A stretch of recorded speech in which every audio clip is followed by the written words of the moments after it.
What's up, everyone? We're back with another fantasy football video. This video we are talking waiver pickups for week 9.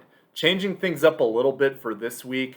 We're going to be doing waivers today, and then buy low, sell high is going to be Wednesday morning.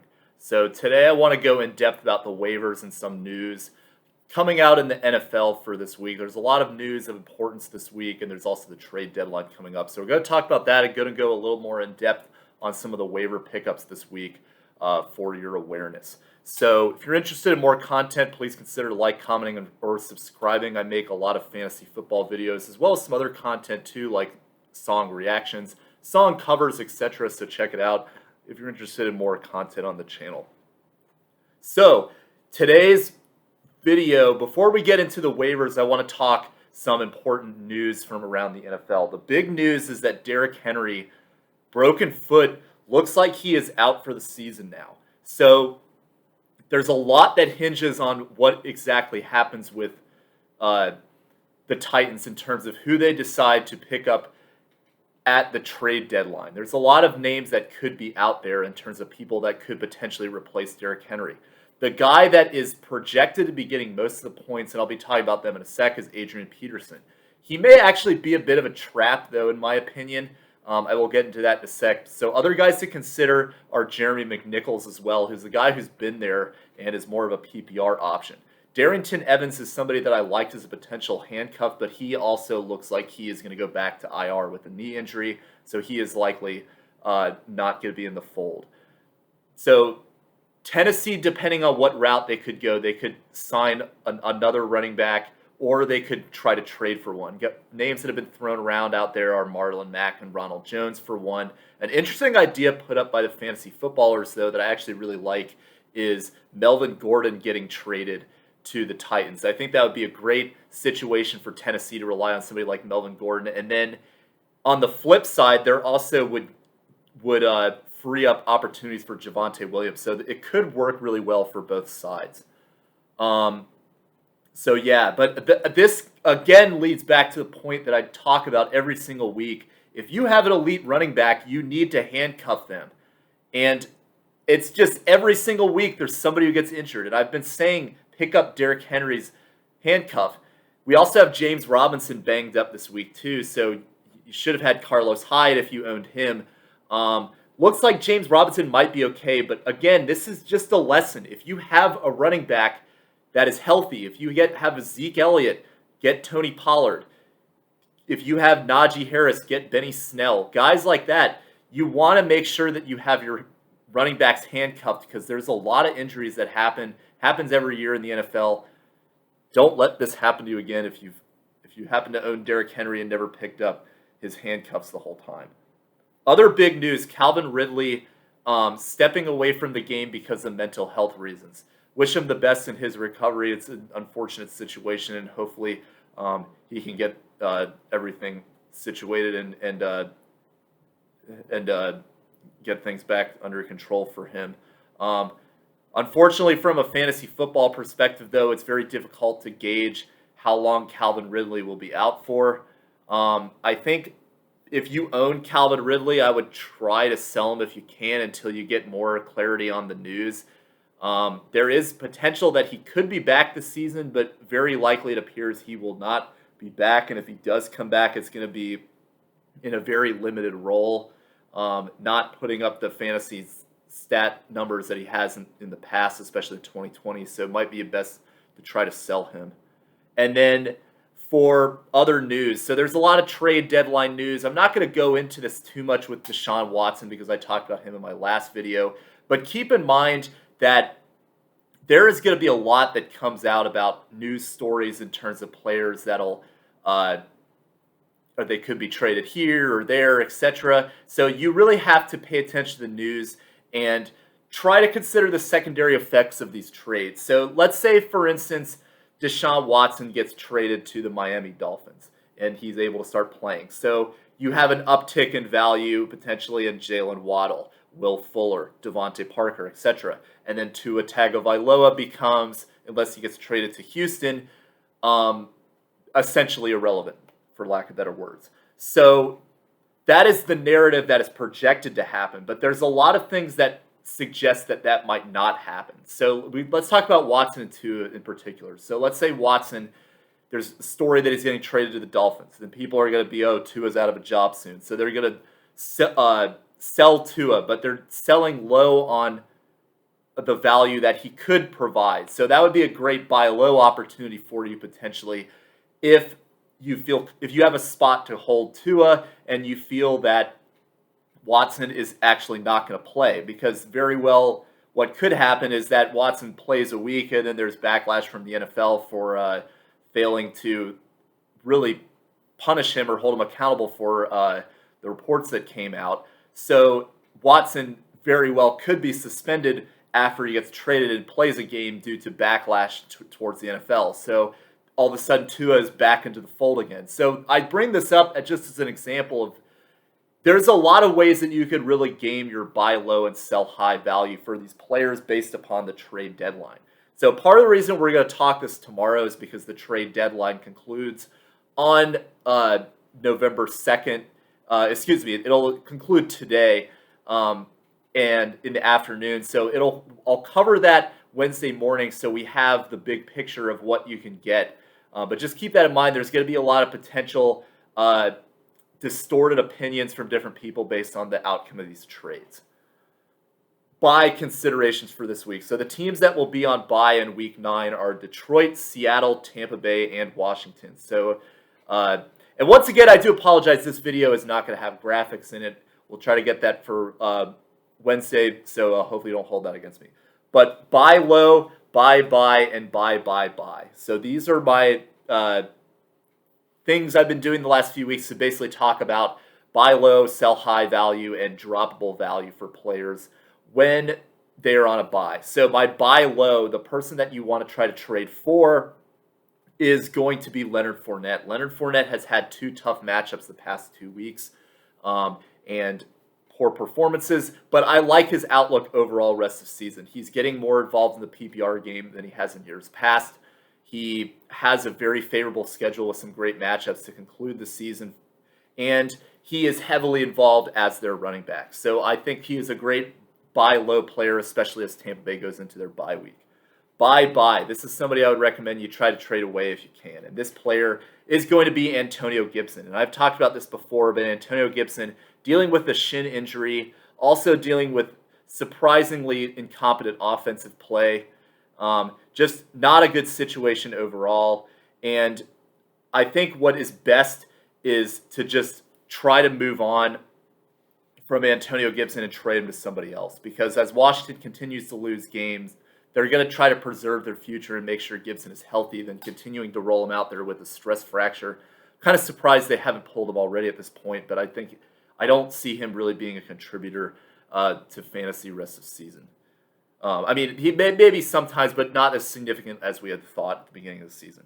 And then buy. Players that going into their buy, you could very well make an argument to drop. The Seattle running backs. So Alex Collins, no, but Rashad Penny, you can definitely drop him because he's been highly ineffective. And Chris Carson, the news that came out is that Pete Carroll said he very well might miss the whole season. So that being said, I think it's very possible that you could consider dropping Chris Carson, especially if you don't have an IR spot. Wasn't particularly effective at the beginning of the season to begin with. So if you're really desperate, you can definitely justify dropping Chris Carson. All right, so now we will go into the waivers. So we'll start and go through the quarterback, running back, wide receiver, tight end, defense, kicker. Then we'll do the same with the drops. So we'll go to waiver wire quarterbacks. So the first quarterback that I want to highlight is Justin Fields. Justin Fields, a big drop candidate the week prior because he was highly ineffective to start the season. But sure enough, once we drop him and once Matt Nagy is not coaching in a game, he plays very well for fantasy purposes, that is. He had 175 yards passing, not a lot. Did have an interception, but he did have a touchdown throwing, and he also had 10 carries, 103 yards, and a touchdown. So I highlight him because if Chicago figures that out and actually uses Justin Fields as a rushing quarterback, the value that he gives you as somebody rushing for 100 yards a game potentially is immense because if you think about it, regardless of how well you throw, if you have a floor of 10 points from 100 yards rushing potentially, that's going to cushion you into the territory of being a top 10 level quarterback week to week. Just look at Jalen Hurts and how well he's performed this season because he's a rushing quarterback. I am skeptical that Matt Nagy will actually do this because he has not put together very good offensive plans for the most part this season, but I do suspect that he will improve, especially as he gets more comfortable with the system and just used to the NFL in general. Other guys that I like coming off of injuries. So Tyrod Taylor and Taysom Hill. So I'm going to talk their specific situation specifically. I'll start with Tyrod Taylor. I like him coming out of his IR position into hopefully starting week 9 because he's got Miami for 1 and 2. Houston was actually a very good offensive team with Tyrod Taylor. Tyrod Taylor, another quarterback much like Justin Fields that can provide that rushing floor value as well. So that is something to definitely keep in mind. And then we'll move to Taysom Hill. So a lot is going to depend on what New Orleans decides to do at quarterback. But Jameis Winston now out for the year. Presumably Taysom Hill is the next up. I think that they would play him over Trevor Siemian. But we don't know entirely what's going to happen. There's an argument to be made that they could trade for someone too. But Taysom Hill is worth stashing as somebody that gives you, again, rushing floor value, and potentially if he gets involved in gadget plays as a receiver, maybe they decide to run a 2-quarterback system for whatever reason, then he does provide value there because of his versatility. So those are 3 guys that I like for quarterbacks. Some streams to consider. So Tua, as mentioned earlier, Miami plays Houston, so Tua against Houston, good opportunity for him there. Also, a little bit of a revenge, prove-it type of game for him as somebody whose rumors are threatening Deshaun Watson to take his job. Teddy Bridgewater has a good matchup against Dallas where Denver is going to need to throw. I think that will be a great matchup for him too. He didn't have a great game against Washington, but he does project to be in the fold for week 9. And Jimmy G, Garoppolo, that is, in case you didn't know that. I don't know why anybody wouldn't know that, but he is another interesting option as well going up against Arizona in week 9. Provided some great rushing floor value in week 8 by running for 2 touchdowns. He is also much like Tua playing for his job as Trey Lance is in the waiting to potentially step in, but 322 yards receiving this week, yards passing this week. 2 touchdowns rushing, as I mentioned. So he is going to have some appeal as a stream option. Some tricks, though. So I'm going to go with the backups here, Trevor Siemian and Mike White. So great games. And if you happen to throw them in a DFS play, you got some great value for them. But I would highly recommend that you don't go back to them again. I think that typically when backups come in for one game, they play well because you don't have a lot of tape on them. But there's going to be more people scrutinizing them in their second game, and that's when usually the mistakes start happening. Just look at Taylor Heineke. So yeah, we'll move to running backs now. So the running backs I like for this week. So the big ones are the Tennessee running backs.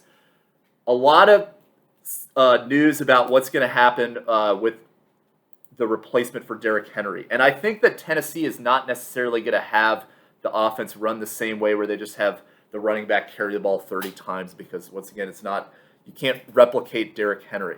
But Adrian Peterson is a very interesting play that is probably going to be the number 1 pickup in most leagues. I am a little skeptical of him because he hasn't played yet this season. He's learning a new offense. He's also very well past his prime. But he is very interesting to me as somebody stepping into a system that is great for running the ball. So I do think there is opportunity for him to improve and be a good asset for this team. But I think that his hype is starting to get a little to the point where I don't know if he's necessarily going to replicate that. I like Jerry McNichols a little more, actually, because he has been involved in the system. He's had some good games this season where they've needed to pass because the receivers were out. So McNichols was actually pretty effective even with Derrick Henry in there. So he is somebody to consider as well as somebody that could have some very good games, especially from a PPR perspective. Next, we move to the Eagles running back. So another weird situation where Kenneth Gainwell really didn't play very much, as we suspected that he might. And then it was Boston Scott and Jordan Howard were the ones that got the carries. So of the two of those, I like Boston Scott the most because he does project as a PPR type player. Jordan Howard did well against a bad defense, but he's a guy that is really an early down back at best. And it's just, I just don't see it necessarily replicating week to week. They play the Chargers next week, which is a tougher run defense. But Jordan Howard is interesting in standard leagues. Other guys to consider as well, Ty Johnson in New York for the Jets. Mike White loves throwing to the running backs, and as long as he stays in there until Zach Wilson is healthy, both Ty Johnson and Michael Carter, who should pretty much be picked up in every league, are going to be there. So consider Ty Johnson as well as somebody that could be around and maybe could give you some good floor value because he's been pretty effective as a PPR running back too with Mike White in there. Other guys to consider, Devonta Freeman coming off a bye for Baltimore. Might have been dropped. He's a decent pickup this week going up against Minnesota. Ameer Abdullah, interestingly, is getting more involved in Carolina, taking away some of the snaps from Chuba Hubbard. I don't really like him as much, but the fact that he is getting more involved is interesting as somebody you can take a flyer on in deep leagues. Tricks, though, Carlos Hyde. I do think Hyde has value to the James Robinson owner, but if you do not own James Robinson, I don't think you can confidently start Hyde because the Jaguars offense is just not that good, and Hyde does not give you anywhere near the level of play that James Robinson does. Other tricks, Jermar Jefferson ran for a touchdown for Detroit, but he only had 2 carries. That is somebody I do not really like moving forward at all. So I would recommend you stay away from him. And then Marlon Mack is a trick to me because there's a lot of speculation that he will get traded off the Colts, and we really only have less than a day to figure that out. But he is somebody that, unless he gets traded, he really doesn't have any value. And even if he does get traded, I don't think he's a good enough running back to suddenly become an every week starter. Wide receivers. So the wide receivers I'm going to talk about, the biggest pickups this week to me are the Miami guys. There are some of this is driven by the rumors with what's going to happen to Deshaun Watson. But Devontae Parker played very well against Houston, had 8 receptions for 80 yards and change. Good pickup as this team just continues to struggle running the ball and is going to be behind in games. They're going to need to rely on the receivers more. Parker's a good flyer. Will Fuller as well, as he is coming off of multiple injuries this season, but he is going to be very interesting as well as somebody who is quite talented. Other guys, Jamison Crowder for the Jets. He is very interesting too as a guy who is heavily involved in their offense. Had 8 receptions. Again, very good game for him. So Jamison Crowder, I think, will be more involved as long as Mike White is there and this offense continues to look strong. Especially if you're in PPR leagues, I would definitely recommend Jamison Crowder. Michael Gallup is an interesting stash too. He will have more opportunity with Dallas. A lot of people probably dropped him. I don't like him a lot, but he is interesting because of how explosive that offense is. And then Russell Gage and Tajee Sharpe, interesting options too, as Calvin Ridley appears to be out for an extended period of time. They will likely get Gage involved first, but these are both guys that I don't really know if they will really step up as elite players for you, but they are interesting flyers, especially Russell Gage.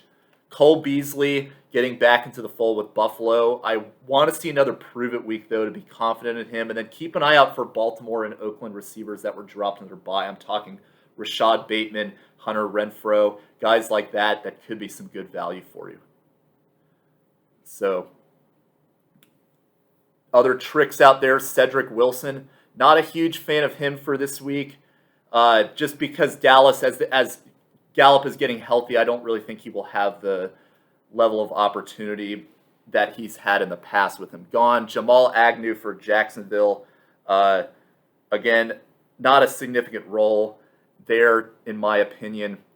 And then Randall Cobb had a very good game because he was playing without Devonta Adams and Allen Lazard. I don't think that's sustainable, so I don't think you should chase Randall Cobb off of one game. Tight end pickups. So Pat Freiermuth. The Muth is Luth. If you don't get that reference, yeah. But he is very involved in their offense. Really like how he's improved as the season has gone along, and yeah, I think that he is the top tight end pickup for this week. He is. I still am not fully confident in if it's going to be a highly sustainable performance for him like he's had the last two games, but the fact that he has gotten 7-8 targets a game he's over the past two games, and he is more involved, it is very encouraging. Dan Arnold also had a decent game as well. For Jacksonville, I like him, but I just think the offense is limited to the point where I don't really know if I trust him as much as somebody like Freiermuth. And then Tyler Conklin didn't have anything special, but he is still involved in their offense, and he is explosive at times. He's had some good games this season. But again, 7 targets in this game, 5 for 57. I do think that he is a decent flyer too if you're really desperate for a tight end. And then defensive streams. The one I like the most this week is the Pittsburgh defense. They've got Chicago this week, and then they've got Detroit the next week. So I really like that game for them. And then New England. So New England has been very good the last 2 weeks. They've got Carolina this coming week, so I think that is another good game for them. And they've also got Cleveland coming up, which Cleveland is dealing with the quarterback injury issues. So, and Jacksonville and Miami, as you get to the last 2 weeks of the season, this is some great opportunities for them moving forward. And then kicker streams for this week, you've got Michael Badgley, like him, going up against the Jets. You got to pick him up early, though, for this week because he's going up on a Thursday night. Joey Sly playing Arizona for Sly plays for San Francisco. Nick Folk, number 1 kicker in the league. He might still be out there. He's got Carolina this week, which is a good matchup because it's a bad defense, or excuse me, it's a good defense. New England is not necessarily the best at converting in the red zone, so good opportunity for them. And then Zane Gonzalez in the opposite matchup for Carolina going up against New England. This is a good opportunity for him as this offense suddenly is not as, well, not suddenly because it's been going on for a couple weeks, but they're also struggle to convert in the red zone as well. Drops for this week. So these are guys, depending on how desperate you are and what your record looks like this season, these are players I would recommend dropping. Let's start with the quarterback position. Matt Ryan, only 6 fantasy points this past week. I just don't think it's worth rostering him, especially since he doesn't give you a consistent floor value, and he now doesn't really have the weapons outside of Kyle Pitts. Sam Darnold, I've already kind of said that you should drop him, but especially in a game like this against Atlanta where he had more opportunity and he's still 129 yards passing, no touchdowns, no interceptions.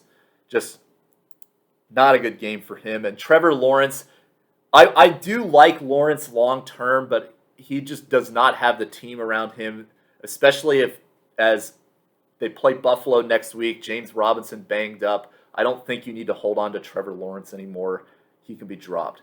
Running backs, Jamal Williams on his bye. You can definitely drop him. Mike Davis, you could drop him because he's ineffective to me. The games they played this season, through 7 games, the best he's put up in a full PPR format is 13 points. I don't think that this is somebody that you want to continue to hold on to. Kenneth Gainwell, if you're desperate, I think you do have to drop him because it's very concerning to me that he has fallen to last on the depth chart now. He was playing alongside Miles Sanders, but then fell down behind Boston Scott and Jordan Howard. Just very concerned about that in general. I'm not really sure why that happened. And then Tony Pollard and A.J. Dillon. So if you don't own the handcuffs of these players and you can't trade them, if you really need a great waiver wire pickup this week, like a Adrian Peterson, Jeremy McNichols, the Eagles running backs, etc., you can justify dropping Dillon or Pollard, but only if you have a losing record and you need wins now. These are incredibly valuable handcuffs, but they're not doing anything for you if you're losing and you need to start putting wins up on the board. Tight end. You can drop Noah Fant at this point. I think especially as you're looking for other tight end options, I don't think you have to hold on to him. Ricky Seals-Jones, you could drop to going into his bye week. I don't think that's necessary that you can hold him. And then kickers. So if you really need to drop a kicker, the Chiefs kicker to me, Harrison Butker, is not somebody that you need to roster. Kickers, as I mentioned, are exchangeable, and you really do not need to own there's really not any that stand out as being elite over the other ones. So to me, I don't think you necessarily have to hold on to Harrison Butker, especially as this Chiefs offense just does not look the same as it has in years past. Well, that's all I've got for this video. Thank you for watching, and tomorrow we will go more in depth on buy low, sell high. We'll also talk some considerations for start sit going into week 9. And comment on this video if you want your questions answered in the fan mailbag video coming out every Saturday morning, where I talk every fan's comments in depth and go into the starts and sits for everybody involved. So yeah, thank you for watching. I'll see you guys next time. Bye.